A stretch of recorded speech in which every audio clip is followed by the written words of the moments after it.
એટલે દસમ સ્કંદમાં કથા સાંભળતી વખતે તમારે જ્યારે ગેરસમજ ઊભી થાય તો એ દૂર કરી લેવી. સંશયાત્મા વિનશ્યતિ, સંશયાત્મા એનું પતન થાય છે. જેટલી ભાષા ઊંચી છે ને એટલી જ તમને નરકમાં નાખવા વાળી પણ છે. એટલું ધ્યાન દેજો. બધું એવું જ હોય.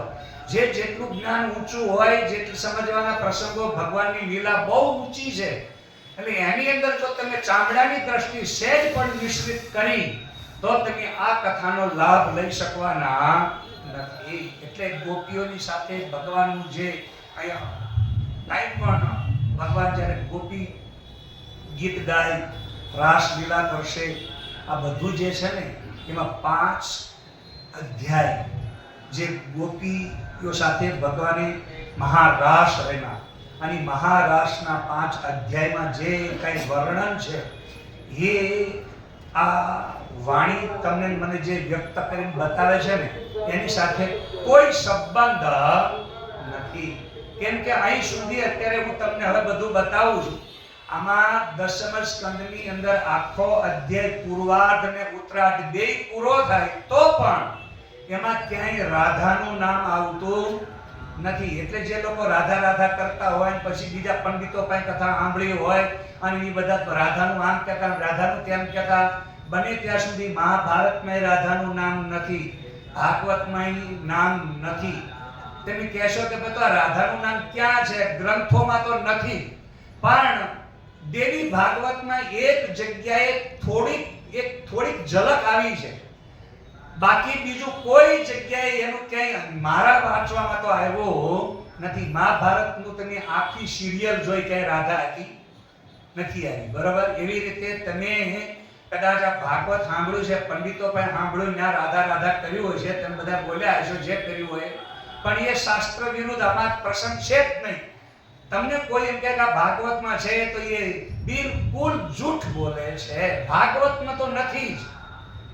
બીજું મહાભારતમાં પણ નથી, પણ રાધાના પ્રસંગોની એક ઝલક દેવી ભાગવતમાં છે.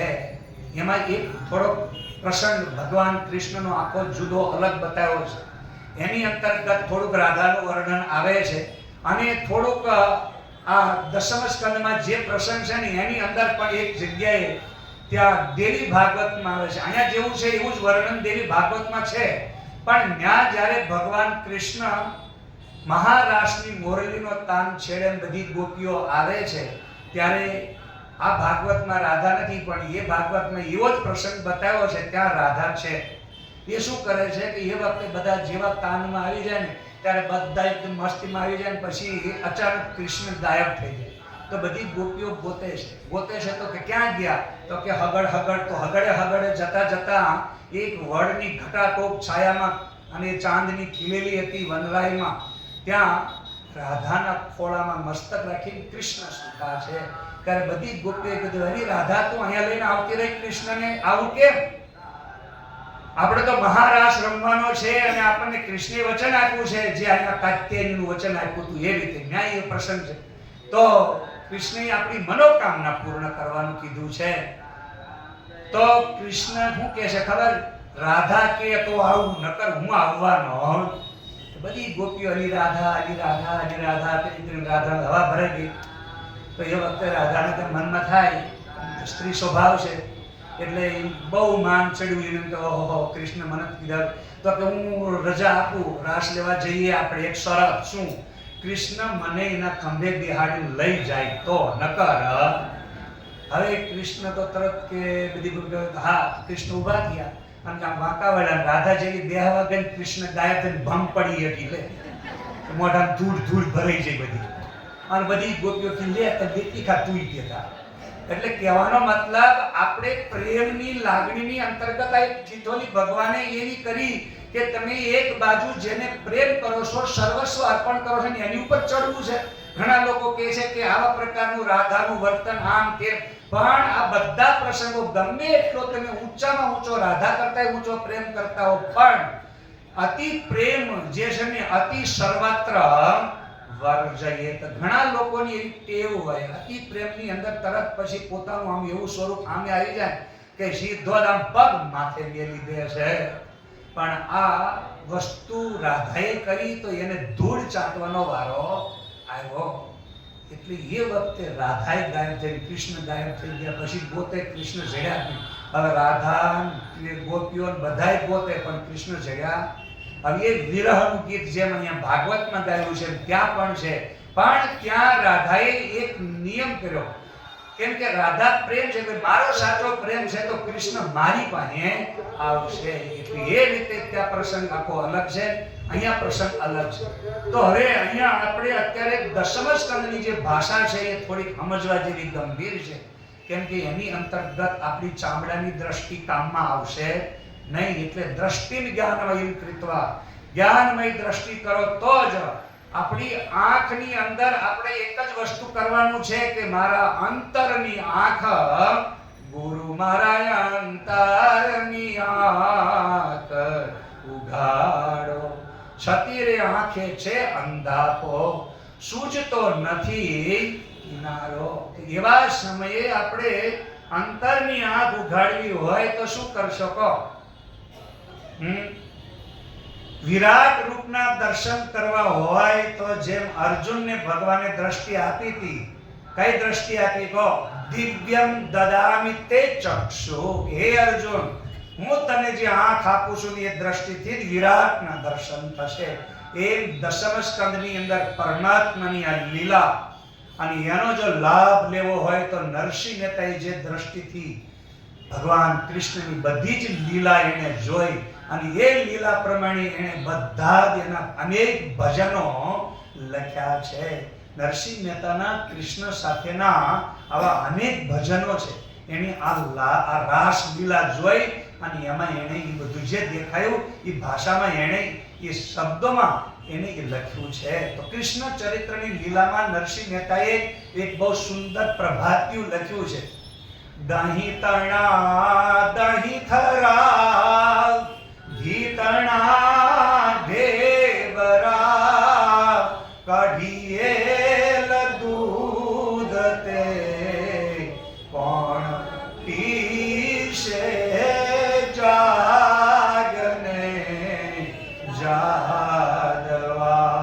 કૃષ્ણ ગોવાળિયા તુજ વિના ધેનમાં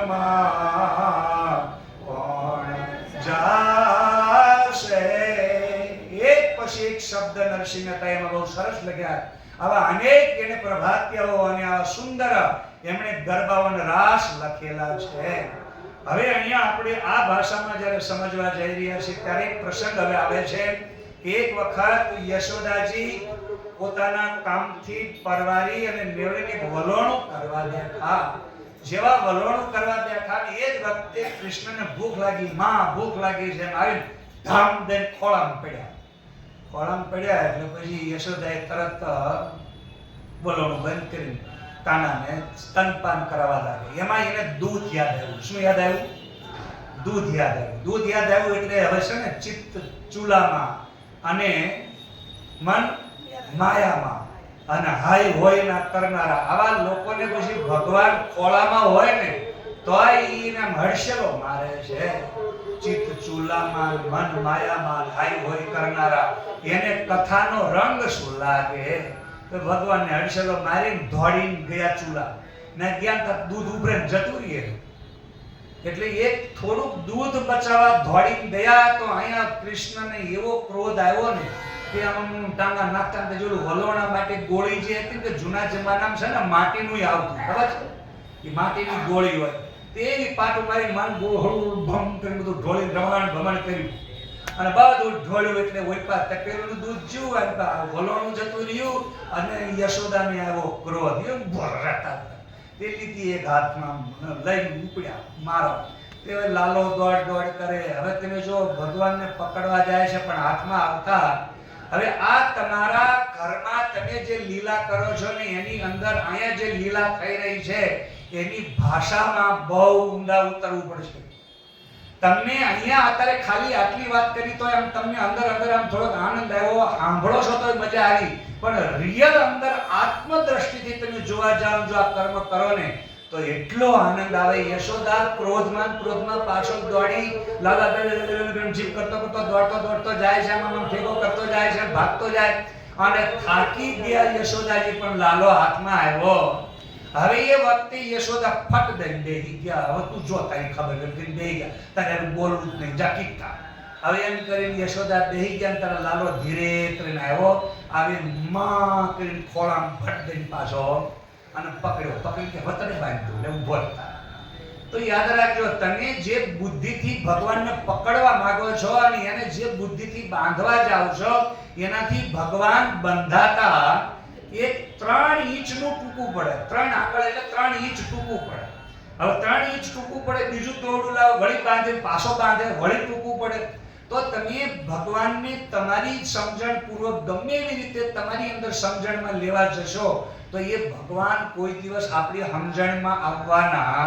3 ઇંચનું ટૂંકું પડે એટલે 3 શરીર, થોડ સૂક્ષ્મ, અને આ 3 શરીરથી તમે હું ભગવાનને સમજી શકવાના. એને સમજવું હોય તો 3 ઇંચથી પરે એટલે ચતુર્થ અવસ્થા, તુરીય અવસ્થા, જાગ્રત, સ્વપ્ન અને સુષુપ્તિ, આ 3 અવસ્થાની પરે જ્યારે તમે જાઓ ત્યારે જાગ્રત, સ્વપ્ન, સુષુપ્તિ, અહીંયા તુરીય, યત સ્વપ્ન જાગર સુષુપ્તિ મવેતિ નિત્યમ તદ બ્રહ્મ નિષ્કલમહમ નચ ભૂત સંઘ. હું આ 5 ભૂતનો સંઘાત શરીર નથી, પણ શુદ્ધ આત્મા છું, એવું તમને ગળે ઉતરે. પણ યશોદા તો આ 3 શરીરથી બાંધતી હતી એટલે થયું જ નહીં. 3 આંગળ ટૂંકું પડે, 3 આંગળ ટૂંકું પડે. પણ એ વખતે જ્યારે યશોદાએ એને બાંધવાનું માંડી વાળ્યું ત્યારે પ્રેમ, અત્યંત જ્યારે સાચો પ્રેમ છે ને ત્યારે બાહ્ય ભીતર એક થાય. આ એક આપણી વિશેષતા છે. ખાસ ધ્યાન દેજો, દશમ સ્કંદની ભાષા સમજવી હોય ને એના માટે માત્ર પ્રેમ. હવે એમાં શુભ અશુભ બે ખતમ થઈ જાય, બે અંદર ભળી જાય. શુભય નહીં અને અશુભય નહીં, કેવલ માત્ર પ્રેમ અંદર રહી જાય. તો એ પ્રેમ જે છે ને એ શુદ્ધ પ્રેમ માં છે. પ્રભુના એ પ્રેમ તણી પૂતરે રેલો, પ્રભુના એ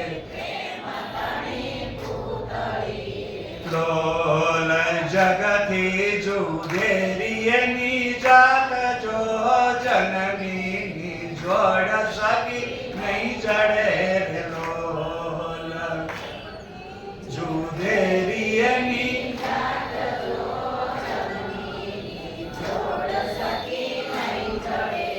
તો માં આખીર માં બાકી વગડાના. કેમ કે માની અંદર દીકરામાં પ્રેમ છે ને એ શુદ્ધ કો તો શુદ્ધ છે અને અશુદ્ધ કો તો અશુદ્ધ. એટલે અશુદ્ધ શુદ્ધ માં સાથે ઈ પ્રેમમાં કોઈ ભેદભાવ હોતો બાહ્ય ભીતર માનો પ્રેમ હું છે કો એક છે. એટલે પ્રભુના પ્રેમની આ પૂતળી, આ જગથી એક જુદેરી, એની અલગ જાત કીધી. હું કામ કવિને આવું શું કામ કહેવું પડ્યું? કેમ કે માનો પ્રેમ છે ને એ નિર્વિકાર છે. અને આવો નિર્વિકાર પ્રેમ એ જ બાહ્ય ભીતર એકતાનું સ્વરૂપ બતાવે. એટલે યશોદા અને લાલાનો આ પ્રેમ, એનો લીલા, અને આ લીલાની અંદર જ્યારે ભગવાન પ્રેમના તાતણે બંધાણા. અને બંધાણા એટલે કેવા બંધાણા? માવતરની પાસે શું ભાવના હોય તમને કહું. આ કનૈયાને બાંધો ક્યાં? તો કે ઉખલ. ઉખલ એટલે આપણે ખબર જૂના જમાનામાં મોટો ખાંડણીઓ હતો અને હાંબેલું હતું. ઘણા લોકો કહેતા ખબર એ તારું હાંબેલું વાસીદામાં જાય કઈક. તો આ હાંબેલું કોને ખબર છે? જૂના માણસોને ખબર હશે, નવી બહુને ખબર હશે. નવી જતી રહી હતી ને. તો હવે હાંબેલું ખબર કોઈ જોયેલું છે? હાંબેલું જૂનું કોઈના ઘરમાં છે હજી? હાસવજો હો, પરસાદી કહેવાય. આ હાંબેલું ખરેખર આપણે હાસવા જેવું છે, કહેવા જેવું છે. એ હાંબેલું શું કામમાં આવતું હતું? તો ધાન કૂટવામાં. આપણે પહેલા છે ને, અત્યારે તો ચોખા જે છે ને, ચોખા સસરાવાના મશીન ને મિલો આવી ગઈ. ત્યારે આપણે પહેલા થોડાક પાણી પલાળીને ખડીને ખાંડતા, ત્યારે ફોતરા ઉડાડતા, પછી ચોખા થાય, પછી મરચું ખાંડીએ, ઘરમાં બીજું બધું ખાંડીએ. થોડાક ક્યારેક છે ને આ રવો નહોતો મળતો ને ત્યારે ઘઉંને ખાંડીને ઉપરની ફોતરી કાઢતા હતા. આ બધું ખાંડણીયામાં ખાંડી અને ઓલું ઘંટીથી દળવાનું, દળી આવું બધું ઘરમાં કામ પહેલા કરેલું હોય ને એને યાદ આવશે. એને ખબર પડશે ખાંડેલું શું કામમાં આવે. નકર આ હાંડેલાની લોકોને ખબર જ નથી કે હાંડેલું આવું આ બધું કામ ખરાશ મજાનું ઉતારીને આ બધું આનું શું કર્યું છે, આવું કામમાં આવતું છે. તો એ ખાંડણીઓ છે ને એને ઉખલ કહેવામાં આવે. એ ઉખલ ખાંડણીયામાં એ પથ્થરો એક બાજુ બહુ મોટો હોય એની હારે લાલાને બાંધી દીધો. હવે લાલાને ખાંડણીયામાં બાંધ્યો ને એટલે એના ઘરમાં બે ઝાડ હતા યમલાર્જુનના. શેના ઝાડ હતા? યમલાર્જુનના બે ઝાડ હતા ને એ બે ઝાડ હવે એવું કહેવાય છે શાસ્ત્રના નિયમ પ્રમાણે પાપ અને પુણ્યના ઝાડ હતા. શેના ઝાડ હતા? તો એ નળ કુબેર હતા. એક વખત નારદજી નીકળ્યા ત્યારે જળ ક્રીડા કરતા હતા એની પત્ની સાથે. એટલે મર્યાદાનું કઈ પાલન ન કરતા નારદજીએ કીધું તમે જળ જેવા છો, ઝાડવા થાવ. એટલે નારદના શ્રાપથી એ ઝાડવા થયા. એને માફી માંગી એટલે કીધું કૃષ્ણ અવતારમાં તમારો ઉદ્ધાર થશે. તો એ નળ કુબેરના જે ઝાડ હતા ને એની વચ્ચેથી આ ખાંડણીઓ લઈને ભગવાન નીકળ્યા. અને યશોદા તો ભૂલી ગયા. અને ખરેખર માં છે ને અતિ પ્રેમમાં સંતાનનું ભવિષ્ય ભૂલી જાય છે. પ્રત્યેક માં જેટલો દીકરાને બહુ પ્રેમ કરે છે, જેટલો પ્રેમ કરે છે એટલો પવિત્ર છે, સાચો છે, પણ એનું ભવિષ્ય ભૂલી જાય છે. હું ભૂલી જાય છે કહો? અને એનું ભવિષ્ય એક માત્ર કોને યાદ હોય છે ખબર છે? ઘરમાં બે જણા હોય, માં અને બા. માં તો ભવિષ્ય ભૂલી ગઈ, પણ દીકરાનું ભવિષ્ય કોને વાલું હોય છે, કોને યાદ હોય છે કહો? એના બાપને વાલું હોય છે, એના બાપને યાદ હોય છે. એટલે નંદ બાબાને ખબર પડી કે લાલો ન્યા એકલો એકલો શું કરે છે. ત્યાં તો લાલાએ એવું બળ કર્યું, ઘાટ કરતા બે ઝાડવા નાખ્યા હેઠા, કડાકો થયો. અને નંદ બાબા દોડતા, અરે લાલા તને આ કોણે બાંધ્યો, શું કર્યું? કે માતાએ બાંધી દીધો. અને યશોદા જવાબ છોડે દોડતી દોડતી, હાય કે લાલા હું તો ભૂલી ગઈ. તો છે ને માં છોકરાને પાપ અને પુણ્યમાં નાખવાનું શું કરે? ભૂલી જાય. પણ છોકરો હારો હોય તો પાપ અને પુણ્ય બે ઝાડવા હેઠા, તો પાપે નહીં અને પુણ્ય નહીં. પાપ અને પુણ્ય બંનેનો ત્યાગ કરવાનો છે, બંને તોડી નાખવાના. એટલે પુણ્ય વિવર્જિત પંથા નત્વમ નાહમ નાયમ લોકસ્તદપિ કિમર્થમ ક્રિયતે શોક ભજ ગોવિંદમ ભજ ગોવિંદમ ગોવિંદમ ભજ મૂઢમતે. અહીંયા પાપ અને પુણ્ય બેયનો ત્યાગ કરવાનો છે. તો કૃષ્ણ ભગવાને શું કર્યું કહો? પાપ અને પુણ્ય બેય ઝાડવાનો ઉદ્ધાર કરી નાખ્યો. પાપે નહીં અને પુણ્ય નહીં. દશમ સ્કંદમાં તમે કથા સાંભળતા હો કે આ કથા સાંભળશો તમારા ઘરે પારણું બંધાઈ જશે તો આશા ન રાખશો. મને તો આ કથામાં બહુ અનુભવ છે. મેં અત્યાર સુધી કેટલી કથાઓ કરી. ઘણી બહેનો આવે, બાપજી ફળ આપો ને, ફળ આપો ને, આમ આમ આમ કરીને ઊભા રહે. પછી મેં કીધું શું છે? ત્યારે કે ફળ અમે લઈ જઈશું તમારે છે ને ઘરે છોકરાને ઘરે પારણું બંધાઈ જાય. છોકરાને ઘરે મેં તમારું પારણું બંધાયું, તારા છોકરો છે, છોકરાને ઘરે વહુ આવી, હવે એના પારણાનું ફળ લઈને તમે ચા વળ ખાવશો. પણ આપણે આ દુનિયામાં આવા લોકોને જોયા છે કે તમે ફળ કથા સાંભળવા માટે આવા ફળ લઈ અને આવું બધું મગજમાં ખુશું ભરીને દોડો છો. ખરેખર આપણને એમ થાય કે આ કથા લોકો સાંભળે, કથા શું કહે છે? કથા એમ કહે છે પાપ અને પુણ્ય બેયનો શું કરવાનો કહો? ખુદ સાક્ષાત ભગવાને બે ઝાડવા તોડી નાખ્યા, પાપ અને પુણ્ય. અને શાસ્ત્ર કહે છે પુણ્ય વિવર્જિત પંથા. પાપ અને પુણ્ય બેય માર્ગ છોડી દો. બેયમાંથી તમારે બહાર નીકળવાનું છે. એટલે ગંગા સતીએ પણ કીધું હરખ અને શોકની આવે નહીં હેડકી. એમાં જરાય પડવાનું નથી. બસ નિષ્કામ થઈ જાઓ. નિષ્કામ કેવી રીતે? ન કુછ લેના ન કુછ દેના, મસ્તી में કોઈ માલપા આકાંક્ષા ના રહેવી જોઈએ. ઈચ્છા ટળી રે ઇન્દ્ર લોકની આજ પદને કૈલાસ નહીં રે વૈકુંઠની વાસના ભાળ્યો બ્રહ્મા વિલાસ સાંભળ શુદ્ધ ચિત્તે કરી. હવે અહીંયા ઈચ્છા ટળી ઇન્દ્રલોકની, આજ પદ અને કૈલાસ, નહીં રે વૈકુંઠની વાસના. નહીં કઈ માગવાનું જ નહીં. હવે તમે એમ કહો કાંઈ ન માગીએ તો એમ તો શું કરવું? તો તમે બધા એકાદશી કાલ ગઈ જ નહીં. ધન એકાદશી ધન એકાદશી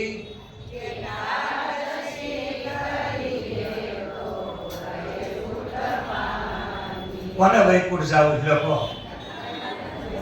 હવે આયા શાસ્ત્ર કહે છે, હું નથી કહેતો, વર્ણન એવું આવે છે કે તમે વૈકુંઠમાં જશો ને તો આ જગન્નાથપુરીમાં આવ્યા ને એવી રીતે હમણાં વલ્લભભાઈએ બરાબર વરાળ કાઢી કહી દીધું છે, ટિકિટ જોઈતી હોત લઈ લો, પછી મને ફોન કરતા. અને ટિકિટ તમારી ક્યાં જવાની હતી? કહો, ઘરે જવાની હતી. એમ વૈકુંઠમાં તે તમ ભોક્ત્વા સ્વર્ગલોકમ વિશાલમ ક્ષીણે પુણ્ય મર્તલોકમ દિશાંતિ. 9મો અધ્યાય ભગવાન ગીતામાં ચોખ્ખા શબ્દમાં કૃષ્ણ કહે છે કે હે અર્જુન, જે કોઈ લોકો સ્વર્ગ વૈકુંઠ જ્યાં જ્યાં જે સાકેત ગમે લોકમાં જાય છે એ બધી જગ્યાએ જાય ત્યારે હું લઈને જાય છે? કહો, પુણ્ય લઈને જાય છે. હવે પુણ્ય લઈને ગયા પછી તે તમ ભોક્ત્વા સ્વર્ગલોકમ વિશાલમ, આ બધા વિશાળ જેટલા મહાન જે કઈ ધામ હોય કે અમે ફલાણા ધામમાં ગયા, ફલાણા ધામમાં જ્યાં ગયા ને બધેય તમારું પુણ્ય ખતમ થાય એટલે વળતી ટિકિટ પાછી હોય ને. અહીંયા તો તમને ટિકિટ તમારું પુણ્યથી મળી, ત્યાં તો તમારી વાહે કાંઈ નહીં, ઝીરો હશે. એટલે ત્યાં ટિકિટ મળશે ની કઈ ટિકિટ મળશે ખબર છે? ભગવાનની કૃપાથી. કઈ ટિકિટ મળશે કહો? એની કૃપાથી તમને આ શરીર મળ્યું છે. એની કૃપા વગર તમને અહીંયા શરીર મળી શકે? કેમ કે તમને મને તો એટલું ખાવાની જ ખબર પડે, ભોગવવાની જ ખબર પડે, પણ નવા કેટલા પાપ કર્યા છે, નવા કેટલા આપણે અત્યારે કર્મ કરી રહ્યા છીએ એની તો ખબર લેતા. તો હવે પુણ્ય વિવર્જિત પંથા, પાપ અને પુણ્ય બેયનો ત્યાગ. ભાઈ મારે વૈકુંઠે નહીં જવું, મારે ગોલોકમાં નહીં જવું, મારે કોઈ ધામમાં જવું નથી, મારે ક્યાંય જવું નથી. કેવલ યાદ રાખજો, શાસ્ત્ર એવું કહે છે ન જાયતે મ્રિયતે વા કદાચિન નાયમ ભૂત્વા ન ભવિતા વા ન ભૂયમ અજો નિત્ય શાશ્વતો યમ પુરાણો ન હન્યતે હન્યમાને શરીરે. શરીર મરે છે પણ આત્મા મરતો, એટલે આત્મા જન્મતોય નથી, મરતોય નથી, આવતોય નથી અને જતોય નથી. તો જ્યારે આત્મા આવે નહીં, જાય નહીં, કઈ જન્મે નહીં, મરે નહીં, એવો ને એવો છે, એમની છે. હવે જેને નહીં આવવાનું, નહીં જવાનું, નહીં કઈ કરવાનું, તો પછી એને ગોલોક વૈકુંઠ જાવું ક્યાં? તો કોણ જાય છે ગોલોક વૈકુંઠમાં? તો યાદ રાખજો, તમારું સૂક્ષ્મ શરીર જાય છે. કોણ જાય છે? સૂક્ષ્મ શરીર. સૂક્ષ્મ શરીર જ્યારે આ શરીરમાંથી પ્રાણ ઉત્ક્રામણ કરીને નીકળે ત્યારે ભગવદ ગીતા એમ કહે છે શરીરમ યદવાપ્નોતિ યચ્છાપ્રુત્ક્રામાતીશ્વરઃ ગૃહીત્વૈતાનિ સંયાતિ વાયુર્ગંધા નિવાસયા. વાયુમાં જેમ ગંધ નિવાસ કરે છે, એક જગ્યાએથી બીજી જગ્યાએ જાય, એવી જ રીતે આપણા શરીરમાંથી પ્રાણ ઉત્ક્રામણ કરે ત્યારે આપણું સૂક્ષ્મ વાયુરૂપી શરીર એમાંથી બહાર નીકળે. અને એ વખતે એ વાયુરૂપી શરીર કર્માનુગોગચ્છતિ જીવ એક, એ જીવ વાયુરૂપી શરીર જે વંટોળિયાની સમાન ધૂળની ડમરી જેમ એક જગ્યાએથી બીજી જગ્યાએ જે રીતે વાયુમાં જાય છે, એવી રીતે વાયુમાં ગંધ જાય છે, એવી જ રીતે આપણી અંદર રહેલી આ સૂક્ષ્મ શરીરની વાસના જાય છે. કોણ જાય છે? વાસના. અને યાદૃશી ભાવના એટલે વાસના. યશ સિદ્ધિ ભવતી તાદૃશી. શુભ વાસનામાં શુભ ફળ મળે, અશુભ વાસનામાં અશુભ. તો શુભ વાસના હતી એટલે ગોલોક, વૈકુંઠ, સાકેત, સ્વર્ગ અને બ્રહ્મલોક, કોઈ બીજું ધામ તમને જે મળતું હોય, જેને તમે જે ધામ કહેતા હો, એ બધું સૂક્ષ્મ શરીરની વાસનામાં રહેલું છે. પણ અહીંયા બાળી ભસ્મ કરે બીજી વાસનાય, બાળી ભસ્મ સૈના ઉર પ્રગટે તે પ્રેમય પાર બ્રહ્મ રસ પીજીએ. ઉર પ્રગટે તે